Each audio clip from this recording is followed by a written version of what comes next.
اگر آپ رسول اللہ صلی اللہ علیہ وسلم ہیں، اللہ کے رسول ہیں، تو بتائیں میرے اس اونٹنی کے پیٹ میں کیا ہے؟ صحابہ کرام نے کہا، سلمہ بن سلامہ رضی اللہ تعالیٰ عنہ بولے، کہا تو رسول اللہ سے پوچھتا ہے، ان کے علم کا امتحان لیتا ہے، پہلے غلاموں کے علم کا تو امتحان لے، پھر آقا کی طرف جانا۔ اگر غلام فیل ہو گئے تو پھر بتانا کہ آقا کا علم کتنا ہے، تمہیں تو یہ بات غلام بتا دیں گے۔ انہوں نے کہا کہ کیا کیا واقع میں لوانا، میں تمہیں اس کی خبر دیتا ہوں، تیری اونٹنی کے پیٹ میں کیا ہے؟ انہوں نے کہا، نزعت علیہا، تو نے اس کے ساتھ زیادتی کی ہے، ففی بطنہا منک سخلۃ، اس کے پیٹ میں تیرا بچہ ہے۔ طاقت اس طرح جمع کریں کہ سارے لوگ ایک تجارتی قافلہ بنائیں، ابو سفیان کی زیر قیادت وہ ہو، اور اس میں مکہ مکرمہ کے تمام رہنے والے لوگ اس میں اپنا حصہ ڈالیں، اور اس میں جو کچھ بھی ہے اس قافلے کے سپرد کر دیں، تاکہ وہ تجارت کے لیے شام چلا جائے، وہاں سے شام سے تجارت کرتے کرتے واپس آئے، اور جب مال دولت اکٹھا کر کے آئے ہم اسے اسلحہ خریدیں، طاقت جمع کریں اور مدینہ منورہ پہ چڑھائی کر دیں۔ مدینہ پہ چڑھائی کرنا کوئی آسان بات نہیں ہے، وہاں پہ اللہ کے محبوب رہتے ہیں، اللہ کے محبوب پر جس دن کسی نے چڑھائی کی اس دن قیامت آ جائے گی۔ دوستو پھر کیا ہوا؟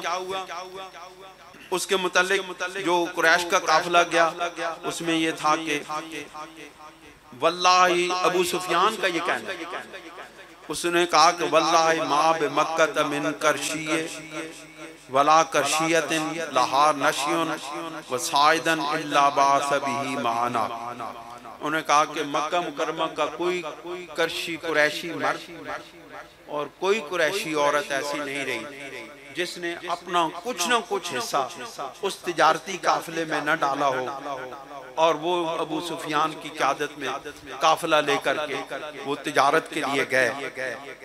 تو حضور تجارت کرنے کے لیے جا رہا تھا، رسول اللہ صلی اللہ علیہ وسلم کو خبر ملی کہ ایک بڑی طاقت لے کر کے، ایک بڑے تجارتی قافلے لے کر کے 2000 اونٹ تھے اس قافلے میں، 2000 اونٹ تھے اس قافلے میں۔ وہ قافلہ سامان سے لدا ہوا بھرا ہوا شام کی طرف جا رہا تھا۔ رسول اللہ صلی اللہ علیہ وسلم کو جب خبر ملی کہ یہ تو ہمارے خلاف ہی جنگ کی تیاریاں ہو رہی ہیں، حضور علیہ السلام نے اس کے خلاف جنگی اقدام کیا تاکہ ان کو پریشان کیا جائے اور وہ واپس پلٹ جائیں یا وہ قافلہ بکھر جائے۔ حضور علیہ السلام اپنے چند صحابہ کو لے کر کے ان کے پیچھے گئے، لیکن وہ قافلہ ان سے پہلے وہاں سے چلا گیا۔ اسی طرح واپسی کی جس وقت خبر ملی رسول کریم صلی اللہ علیہ وسلم کو کہ وہ قافلہ واپس آ رہا ہے، تو حضور علیہ السلام نے اعلان کیا کہ بھئی ہم نے وہ قافلہ تجارتی قافلہ واپس آ رہا ہے، ہم نے اس کو خلاف اقدام جنگ کا نہیں کرنا، ہم نے اس کے خلاف اس طرح کا قدم اٹھانا ہے تاکہ ان کی طاقت بکھر جائے اور ان کا جو مال ہے وہ ہم اپنے قبضے میں لے لیں اور وہ قافلے والے چلے۔ حضور علیہ السلام نے ارشاد فرمایا، ھذا ابو سفیان قافلا بتجارت قریش فاخرجوا لعل اللہ عز وجل ينفلكموها، کہ یہ ابو سفیان کا قافلہ جا رہا ہے، تجارت کا سامان لے کر کے واپس جا رہا ہے، مال کما کے واپس جا رہا ہے، اسلحہ خرید کے واپس جا رہا ہے، جس نے ہمارے خلاف استعمال ہونا ہے اس کے خلاف اٹھ کھڑے ہو اور اس قافلے کو جا کے اس کے مال کو اپنے قبضے میں لے لے۔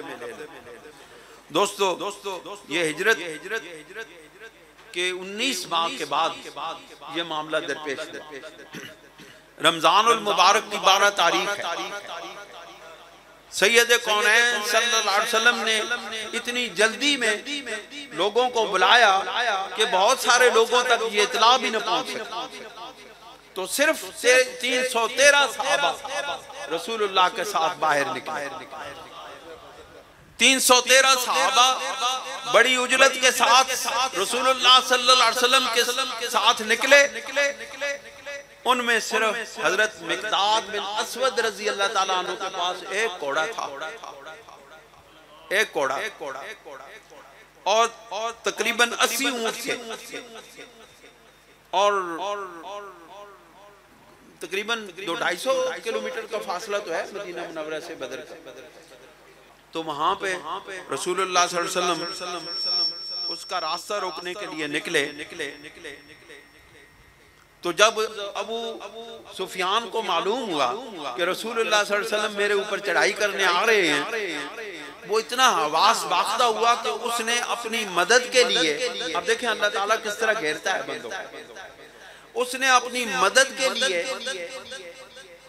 ابو جہل کو اور مکہ کے قریش کے لیے ایک زمزم غفاری نام کا بندہ تھا، اس کو 1000 روپے کا لالچ دیا اور مزدوری دی اور اس کو کہا کہ فوری طور پر مکہ میں پہنچ اور ان سے کہے کہ میرے اوپر رسول اللہ صلی اللہ علیہ وسلم حملہ کرنے لگے ہیں، آ کے میری جان بچا لو. تو وہ گیا، جس وقت وہ گیا مکہ مکرمہ میں، تو اس نے کیا کیا، وہ نے قمیض پھاڑ دی تھی اگوں بھی تے پچھوں، وہ نے قمیض آگے سے بھی پھاڑ دی پیچھے سے بھی پھاڑ دی اور اپنے اونٹ کی ناک کاٹ دی اور شور مچانے لگا، چیخو پکار کرنے لگا کہ اے قریش اکٹھے ہو جاؤ، ابو سفیان کے قافلے پر حملہ ہونے لگا. کونوں پتہ ہے یہ کافر بزدل بڑے ہونے، وہ بڑے بزدل، وہ جناب روڑا پہ گیا سارے مکہ شہر تے سارے اکٹھے ہو کے تے باہر نکلے تے ابو جہل دی سرکردگی سارے اکٹھے ہوندے بدر دے مقام تے پہنچے تے سارے اکٹھے ہو کے حضور علیہ الصلوۃ والسلام کی بارگاہ سامنے کھڑے ہو گئے. دوستو حضور علیہ الصلوۃ والسلام ایک مقام ہے مرج الذبیح، وہاں پہ پہنچے تو ان کو ایک بدو ملا، ایک بدو. اس نے کہا، صحابہ نے کہا کہ یہ ہمارے پیارے محبوب صلی اللہ علیہ وآلہ وسلم ہیں، ان کو سلام کرو. اس نے کہا کہ اگر یہ رسول اللہ صلی اللہ علیہ وسلم ہیں تو مجھے بتائیں کہ میری اونٹنی کے پیٹ میں کیا ہے. دیکھو کافر بھی امتحان لیندن کیڑا لیندن علم غیب دا، اتنے بڑی پریشانی بڑھتی ہے. حضور کو دیوار کے پیچھے کا علم نہیں ہے، حضور کو ماں کے پیٹ کا علم نہیں ہے، حضور کو فلاں چیز کا علم نہیں ہے. ان لوگوں کو بھی یہی شک ہوتا تھا کہ حضور کو علم نہیں ہے. اس نے کہا اگر آپ رسول اللہ صلی اللہ علیہ وسلم ہیں، اللہ کے رسول ہیں، تو بتائیں میرے اس اونٹنی کے پیٹ میں کیا ہے. صحابہ کرام نے کہا، سلمہ بن سلامہ رضی اللہ تعالیٰ عنہ بولے، لا نسأل رسول اللہ وَأَقْبِلْ وَأَنَا أُخْبِرُكَ عَنْ ذَلِكَ. تو رسول اللہ صلی اللہ علیہ وسلم سے مت پوچھ، ہم سے پوچھ، ہم تمہیں بتائیں گے اس کے پیٹ میں کیا ہے.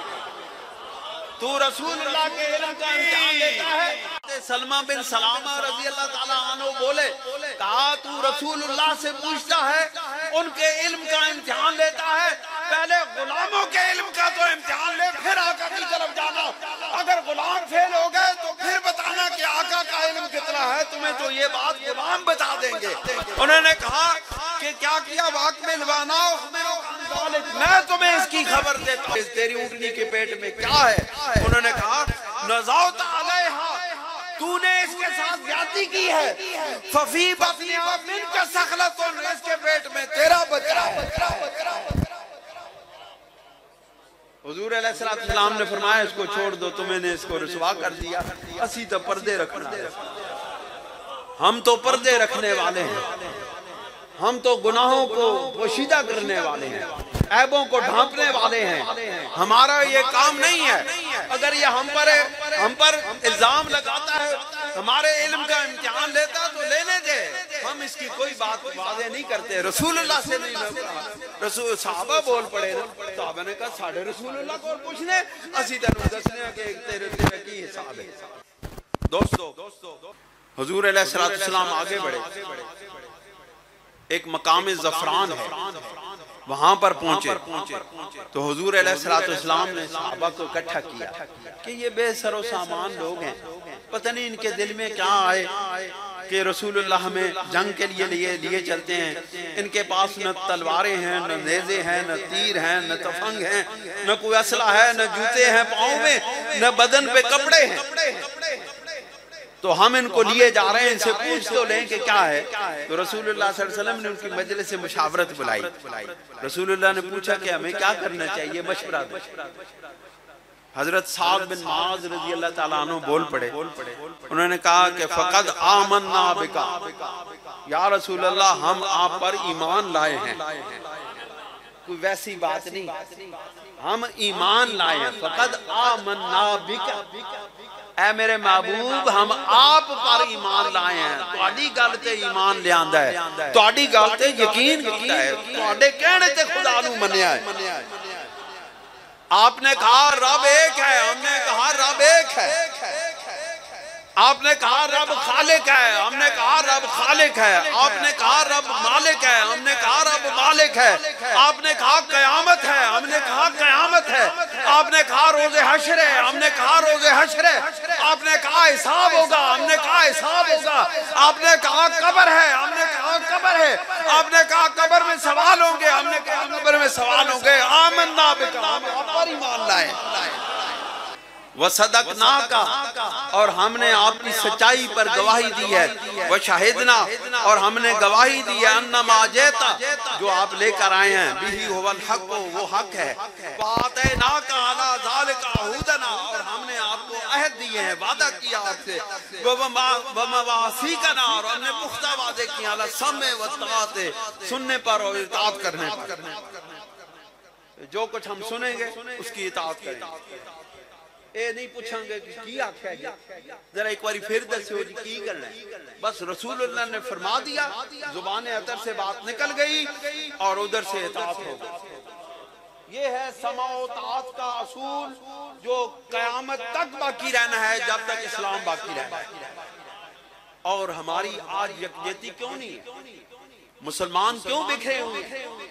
مسلمان آپس میں دست و گریبان کیوں ہیں؟ مسلمانوں کی طاقت ہونے کے باوجود یہ بھیک مانگنے والی قوم کیوں بن گئی ہے؟ اس وجہ سے کہ سمع و اطاعت کا اصول ختم ہو گیا۔ سمع و اطاعت کیا ہے؟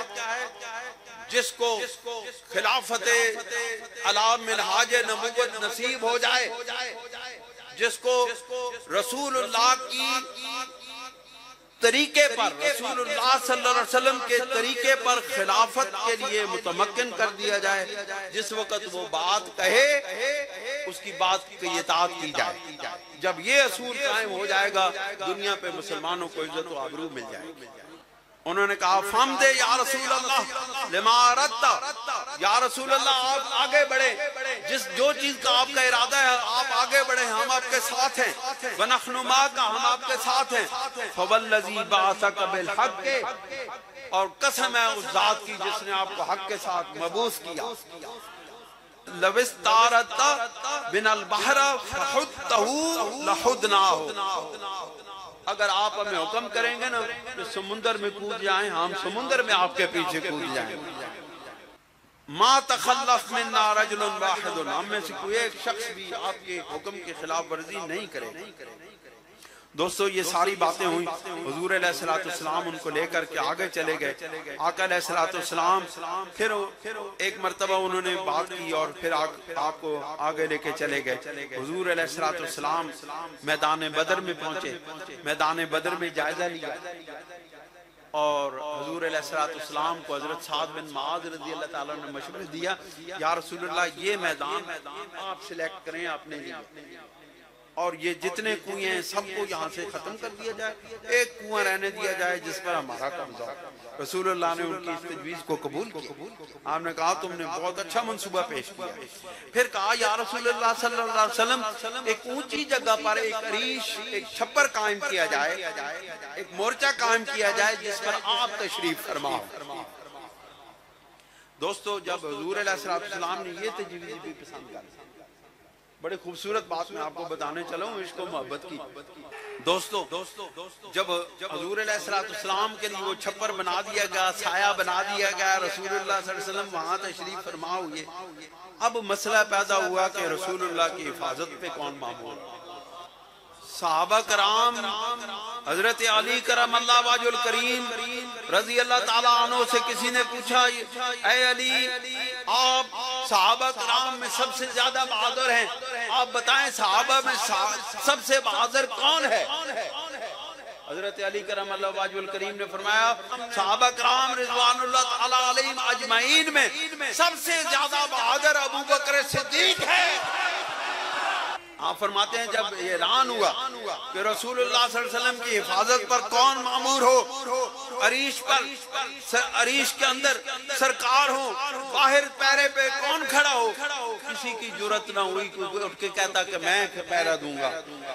تو حضرت علی کرم اللہ وجہ الکریم فرماتے ہیں فواللہ ما دنا من احد منا احد، فواللہ ما دنا منا احد، ہم میں سے کوئی ایک شخص بھی حضور علیہ السلام کے اس عریش کے قریب نہ ہوا الا ابو بکر، مگر ابو بکر صدیق شاعرن بالسیف علی راس رسول اللہ صلی اللہ علیہ وسلم، حضور علیہ السلام کے سر پر تلوار نام سے باہر نکال کے کھڑے ہو گئے کہ ہے کوئی میرے رسول اللہ صلی اللہ علیہ وسلم تک پہنچنے والا، پہلے ابو بکر صدیق تک پہنچے گا پھر رسول اللہ تک پہنچے گا. اس لیے ہر دشمن رسول کو پہلے صدیق اکبر تک پہنچنا ہوگا پھر رسول اللہ تک پہنچے گا. آج بھی رسول اللہ صلی اللہ علیہ وسلم کے دروازے پر صدیق اکبر پہرا دے رہا ہے. آخری بات کرنے لگا میدان بدر میں دونوں فوجیں آمنے سامنے کھڑی ہو گئی.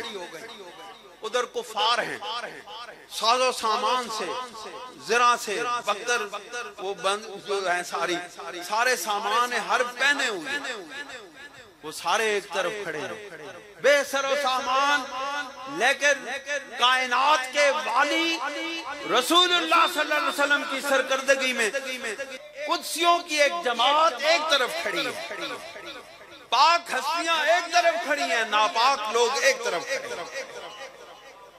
حضور علیہ السلام نے فجر کے وقت میدان بدر کا معائنہ،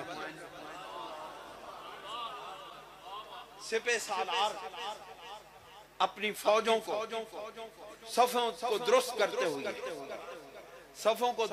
ہوئے جب وہ سامنے سے گزرے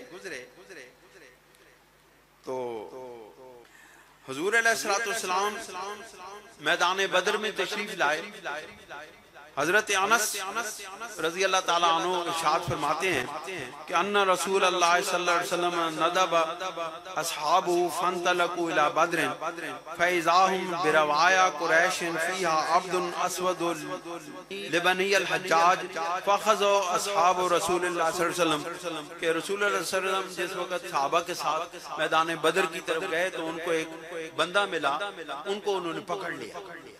ان سے جب پوچھا کہ ابو سفیان کدھر ہے، انہوں نے کہا مجھے نہیں پتا. پھر اس کو مارنے لگے، پھر انہوں نے کہا مجھے نہیں پتا. اس طرح کرتے کرتے انہوں نے کہا کہ فلاں اس گروہ میں ہے. حضور علیہ السلام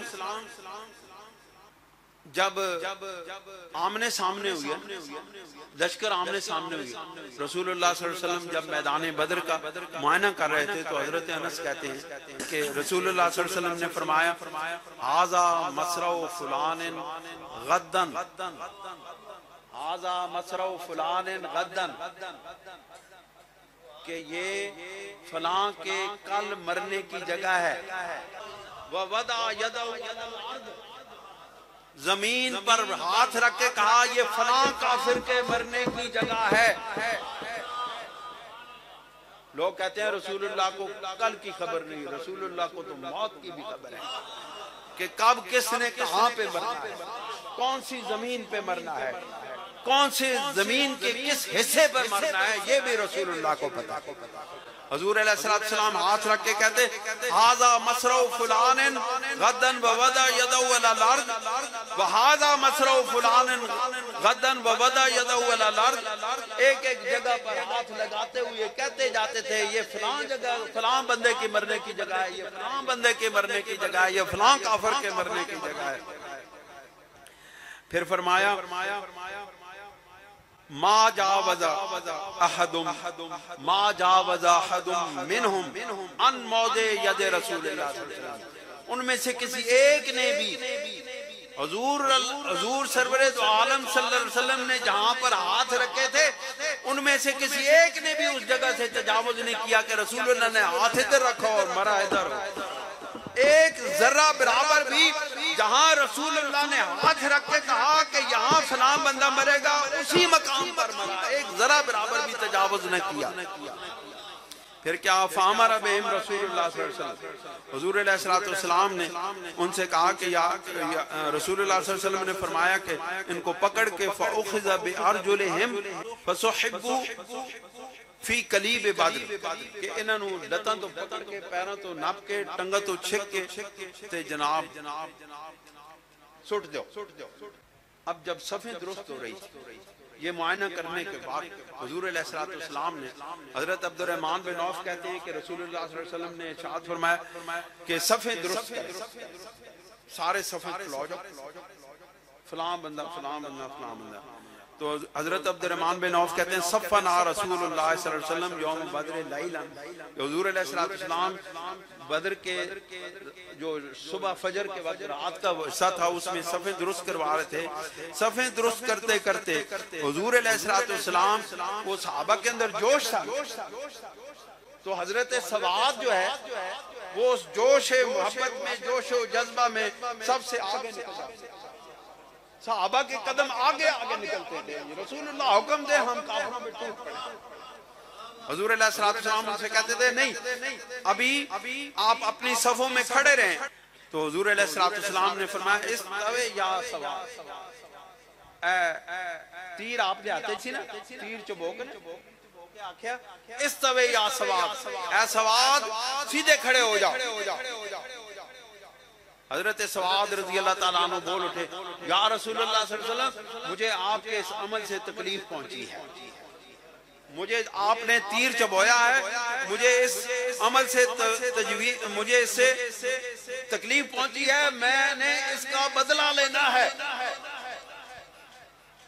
تاجدار کائنات نے یہ نہیں کہا کہ تو کس کو کہہ رہا ہے کہ تو بدلہ، آج کا کوئی سپہ سالار کوئی کمانڈر کوئی کرنل اس کے ساتھ سپاہی اس طرح کی بات کر دے وہ اس کو کورٹ مارشل کر دے اور اس کو پتہ نہیں کتنی بڑی سزائیں مل جائیں، لیکن اس وقت کائنات کا والی جو سب سے بڑا سپہ سالار ہے جب ان سے کہا گیا کہ یا رسول اللہ مجھے تکلیف پہنچی